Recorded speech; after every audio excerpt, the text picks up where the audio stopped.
दोस्तों, अगर आप भी भारत और बांग्लादेश के बीच सबसे रोमांचक, सांस रोक देने वाला दूसरा टी20 मुकाबला देखने के बाद खुश हैं, तो वीडियो को लाइक जरूर कीजिएगा। आज के इस रोमांचक मुकाबले के हिला देने वाले हाईलाइट का लाइक टारगेट केवल 100 लाइक्स का है, तो दोस्तों इस वीडियो को दिल से लाइक करना बिल्कुल न भूलें। दोस्तों, बांग्लादेश के खिलाफ टीम इंडिया को दूसरे टी20 में जब आखिरी 3 गेंदों पर चाहिए थे 18 रन, बल्लेबाजी पर थे खुद कप्तान सूर्य के साथ ऋषभ पंत, आग उगलने को तैयार थे मुस्तफिजुर रहमान। फिर अंतिम ओवर में हुआ ऐसा घमासान, कांप उठा पूरा क्रिकेट जगत। तो आखिर कौन बना इस मैच में अंतिम गेंद पर चैंपियन? दिलों की धड़कनें कई गुना बढ़ा देने वाले इंडिया बांग्लादेश के बीच खेले गए इस रोमांचक दूसरे टी20 की पूरी हाईलाइट का वीडियो हम आपको दिखाएंगे। लेकिन उससे पहले आपको क्या लगता है कि गिल, सूर्य और पंत में कौन सबसे खतरनाक बल्लेबाज है? अपनी राय नीचे कमेंट बॉक्स में जरूर बताएं।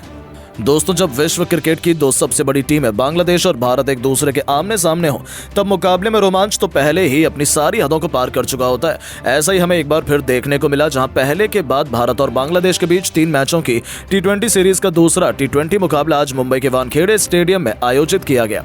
यहां बांग्लादेश के कप्तान नजमुल हुसैन शंतो ने टॉस जीतकर पहले बल्लेबाजी करने का फैसला चुना, और यहां जब बांग्लादेश की टीम बल्लेबाजी करने के लिए उतरी तो हमेशा की तरह उनके लिए पारी की शुरुआत लिटन दास के साथ तंजीद हसन की खतरनाक जोड़ी मैदान में आई, जहां दोनों बल्लेबाजों से उम्मीदें तो यही लग रही थी कि पहले विकेट के लिए बड़ी साझेदारी देखने के लिए मिले। लेकिन दोस्तों, यहां पर तंजीद हसन के रूप में पहला बड़ा झटका बांग्लादेश की टीम को मोहम्मद सिराज ने दिया। जहां अब पहला बड़ा झटका लग जाने के बाद फिर बल्लेबाजी करने के लिए उतरे खुद कप्तान नजमुल हुसैन संतो, जहां लिटन दास और संतो मिलकर साझेदारी को आगे बढ़ा पाते। उससे पहले ही लिटन को 7वें ओवर की दूसरी गेंद पर रियान पराग ने बोल्ड कर दिया, और यहां लिटन 16 रन बनाकर ही आउट हुए। अब ये 2 बड़े झटके लग जाने के बाद बांग्लादेश की टीम पूरी तरह से लड़खड़ा चुकी थी। ऐसा लग रहा था कि आज के मुकाबले में बांग्लादेश की टीम ज्यादा से ज्यादा भारत के आगे 120 या 100 रन ही बना पाएगी। अब यहां संतो और शाकिब अल हसन पूरा दारोमदार था अपनी टीम के लिए ज्यादा से ज्यादा रन बनाने का। लेकिन दोस्तों, भारतीय गेंदबाजों को कहां पता था कि यहां दोनों बल्लेबाज मिलकर आज अपनी टीम की किस्मत चमकाने वाले।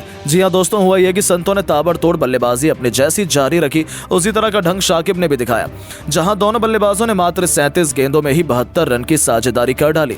इस दौरान विकेट चटकाना काफी अहम हो चुका था। तभी कप्तान सूर्य ने फैसला किया कि वो गेंदबाजी पर अपने सबसे बड़े मैच विनर अर्शदीप सिंह को लेकर आएंगे, और 15वें ओवर की तीसरी गेंद पर अर्शदीप ने शाकिब के रूप में तीसरा बड़ा झटका बांग्लादेश की टीम को दिया, जो कि 32 रन बनाकर आउट हुए। और उनके आउट हो जाने के बाद फिर बल्लेबाजी करने के लिए उतरे महमदुल्लाह, वो कप्तान संतो के साथ मिलकर साझेदारी को आगे बढ़ाते हैं और अपनी टीम के स्कोर को 160 रनों के पार ये दोनों बल्लेबाज लेकर पहुंचे। इस दौरान बांग्लादेश की टीम लगातार आगे बढ़ती चली जा रही थी, और दूसरी तरफ से संतो का बल्ला रुकने का नाम नहीं ले रहा था। उन्होंने मात्र 40 गेंदों में भारत के खिलाफ 68 रन ठोक डाले थे। अब यहां से मैच पूरी तरह से फंस चुका था। तभी मोहम्मद सिराज ने आकर 17वें ओवर में संतो का विकेट गिराया, जो कि 74 रन बनाकर इस मुकाबले में आउट हुए। और संतो का विकेट गिर जाने के बाद भारतीय टीम को चैन की सांस आई, लेकिन महमदुल्लाह ने साथ ही बल्लेबाजों के साथ मिलकर अपनी टीम को 200 के पार पहुंचाया। इस दौरान महमदुल्लाह ने जहां 55 रन बनाए, और बांग्लादेश की टीम 20 ओवर में 5 विकेट के नुकसान पर भारत के खिलाफ 223 रन बनाने में कामयाब रही। और इस दौरान भारत के लिए सबसे ज्यादा 4 विकेट मोहम्मद सिराज के नाम रहे, तो वहीं एक विकेट रियान पराग और अर्शदीप सिंह ने हासिल किए। अब दोस्तों, बारी थी भारतीय बल्लेबाजों की इस मैदान पर कुछ चमत्कार कर दिखाने की। और दोस्तों, खराब फॉर्म में चल रहे शुभमन गिल ने आज सभी को काफी उम्मीदें थी, लेकिन दोस्तों, जब शुभमन गिल और अभिषेक शर्मा ने पारी की शुरुआत की, तो आज अभिषेक शर्मा काफी बड़ी गलती कर बैठे। उनके पास मौका था आज बड़ी पारी खेलकर फॉर्म में वापसी करने का। उन्होंने खतरनाक चौका लगाकर शुरुआत भी शानदार की थी, लेकिन वो गेंदबाज के बिछाए जाल में फंस गए और बड़ा छक्का लगाने के चक्कर में फील्डर को अपना आसान सा कैच दे बैठे। वो इस मैच में केवल 4 गेंद पर 11 रन बनाकर आउट हुए। अब दोस्तों, अभिषेक का विकेट गिर जाने के बाद भारतीय टीम काफी ज्यादा दबाव में आ चुकी थी। अब अभिषेक जब आउट हुए तो बल्लेबाजी के लिए उतरे खुद कप्तान सूर्य, जहां सूर्य और शुभमन गिल पर हर किसी की निगाहें थीं कि ये दोनों बल्लेबाज दूसरे विकेट के लिए कितने रन जोड़ पाते हैं। इस दौरान सब कुछ सही चल रहा था। शाकिब अल हसन के ओवर में सूर्य ने एक के बाद एक लगातार 3 गेंद पर 3 खतरनाक छक्के लगाकर टीम इंडिया को तूफानी रफ्तार से आगे बढ़ाना शुरू कर दिया था। दूसरी तरफ गिल का बल्ला दहाड़ रहा था। 6 ओवर में टीम इंडिया ने 68 रन बनाए, तो देखते ही देखते 8 ओवर में भारतीय पारी 90 रनों के पार खड़ी थी। देखते ही देखते इन दोनों खिलाड़ियों के बीच 100 रनों से अधिक की साझेदारी, मजबूत पार्टनरशिप हो चुकी थी। दोनों तरफ से दोनों खिलाड़ी केवल चौके और छक्कों से ही बात कर रहे थे। इसी बीच कप्तान सूर्य ने अपना तूफानी अर्धशतक केवल 30 गेंद में ठोक दिया, जो टीम इंडिया की जीत के लिए बेहद महत्वपूर्ण माना जा रहा था। इन दोनों ने भारत को मैच में मजबूत स्थिति में लाकर खड़ा कर दिया था। लेकिन दोस्तों शुभमन गिल भी अपनी साझेदारी को ज्यादा देर तक आगे नहीं बढ़ा पाए और 49 रन बनाकर वो आउट हुए। अब पूरी जिम्मेदारी भारत के दो सबसे खतरनाक बल्लेबाज ऋषभ पंत और सूर्यकुमार यादव के मजबूत कंधों पर आ चुकी थी मैच जिताने की, क्योंकि उनके अलावा कोई और बल्लेबाज भारतीय टीम को जिताने का दम रखता नहीं था।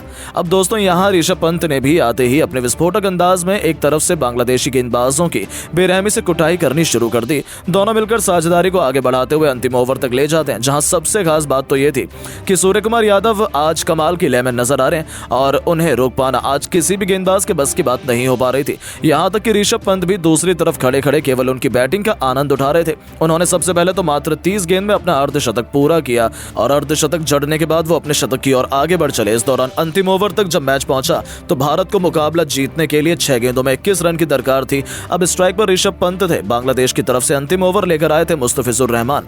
अब यहाँ पहली गेंद मुस्तफिजुर ने यॉर्कर लेंथ पर डाली, जो कि पंत से पूरी तरह मिस हो गई और कोई रन नहीं मिला। अगली गेंद पर 2 रन भागे और फिर यहाँ से भारतीय टीम को 4 गेंदों में 19 रन की दरकार थी।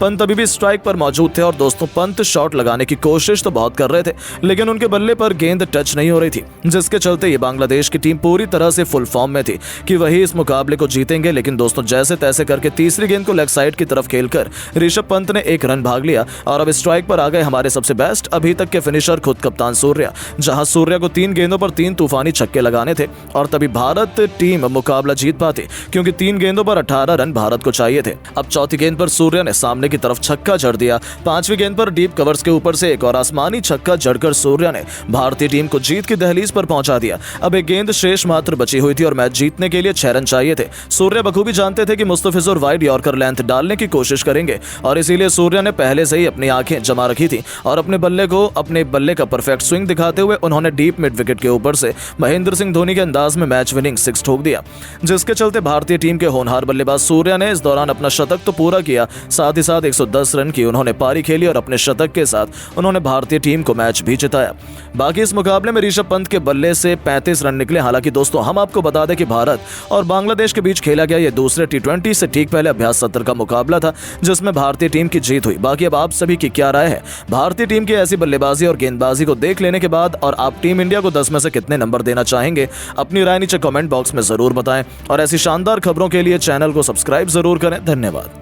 दोस्तों जब केवल 94 रन पर ही गंवा दिए टीम ने 7 बड़े विकेट, तब इंडिया बी का मसीहा बनते हुए सरफराज खान के छोटे भाई केवल 19 साल के मुशीर खान ने अपने बेखौफ बल्लेबाजी से ऐसा जलजला लाया कि शतक क्या दोहरा शतक जड़कर रोहित कोहली और खुद God of cricket Sachin Tendulkar जैसे बड़े बड़े दिग्गजों के महारिकॉर्ड की धज्जियां उड़ाकर रख दी।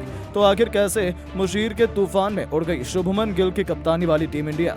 कितनी गेंद में इस खिलाड़ी ने दोहरा शतक जड़कर लिखा एक नया इतिहास? उनकी धाकड़ बल्लेबाजी का पूरा वीडियो तो हम आपको दिखाने ही जा रहे हैं, तो हमारे साथ अंत तक बने रहें। लेकिन आपको क्या लगता है कि मुशीर खान और सरफराज खान में कौन सा खिलाड़ी टीम इंडिया में जगह पाने का हकदार है? अपनी कीमती राय नीचे कमेंट करके जरूर बताइएगा। दोस्तों हिंदुस्तान की टैलेंट की खदान से एक 19 साल का उभरता हुआ सितारा इतनी छोटी सी उम्र में ही टीम इंडिया का दरवाजा खटखटाने के लिए आ खड़ा हुआ है। जी हां, दिलीप ट्रॉफी 2024 पहले राउंड मैच के पहले दिन तेज गेंदबाजों का बोलबाला रहा। एक और जहां स्टार खिलाड़ी रनों के लिए जूझते रहे, वहीं दूसरी ओर एक 19 साल के युवा खिलाड़ी ने चमक बिखेरी। इस युवा स्टार ने अपनी शानदार बल्लेबाजी से टीम को मुश्किल से निकाला। वन मैन आर्मी की तरह एक छोर पर डटकर विपक्षी गेंदबाजों का सामना करने वाले इस युवा बल्लेबाज का नाम है मुशीर खान। मुंबई की ओर से घरेलू क्रिकेट खेलने वाले मुशीर के बड़े भाई सरफराज खान ने हाल ही में टीम इंडिया की ओर से टेस्ट में डेब्यू किया। मुशीर अब धीरे धीरे अपने प्रदर्शन से खुद अपनी पहचान बना रहे हैं। दिलीप ट्रॉफी में मौजूद सीजन में मुशीर ने शानदार शतक जड़कर सभी का ध्यान अपनी ओर खींचा। बता दें मुशीर खान दिलीप ट्रॉफी 2024 में इंडिया बी टीम की ओर से खेल रहे हैं। टीम के स्टार खिलाड़ियों के सस्ते में आउट होने के बाद मुशीर ने नवदीप सैनी के साथ मिलकर पारी को आगे बढ़ाया। गेंदबाजों के तूफान के बीच युवा बल्लेबाज मुशीर खान ने डटकर मोर्चा संभाले रखा और एक बेहतरीन शतक जमा दिया। इंडिया बी की ओर से खेलते हुए 19 साल के मुशीर ने इंडिया ए के खिलाफ पहले दिन ये शतक जमाया और मुश्किल में फंसी अपनी टीम को बेहतर स्थिति में पहुंचाया।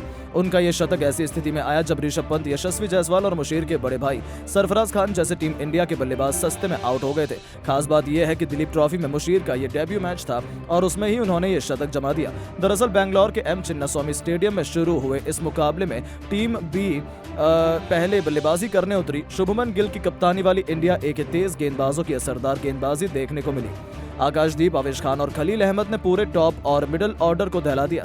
यशस्वी जायसवाल 30, ऋषभ पंत 7 और सरफराज खान 9 जैसे बल्लेबाज बड़ा स्कोर बनाने में नाकाम रहे, जबकि इंडिया बी के कप्तान और अनुभवी ओपनर अभिमन्यु ईश्वर भी सस्ते में निपट गए थे। ऐसे में मुशीर ने पारी को संभाला। मुशीर तीसरे नंबर पर बैटिंग के लिए उतरे थे और जल्द ही उनकी आंखों के सामने ही स्कोर 94 रन तक टीम के 7 विकेट गिर गए थे। मुशीर के साथ ऐसे वक्त पर 9वें नंबर के बल्लेबाज नवदीप सैनी क्रीज पर आए और यहां से उन्होंने अपने पांव जमा दिए। मुशीर की शुरुआत बेहद धीमी रही थी, लेकिन जब विकेट गिरने लगे तो उन्होंने ज्यादा से ज्यादा रन जोड़ने की कोशिश की और रनों की रफ्तार को बढ़ाया। इस दौरान पहले उन्होंने अर्धशतक जमाया और फिर 204 गेंद में यादगार शतक जमा दिया। उनके फर्स्ट क्लास करियर का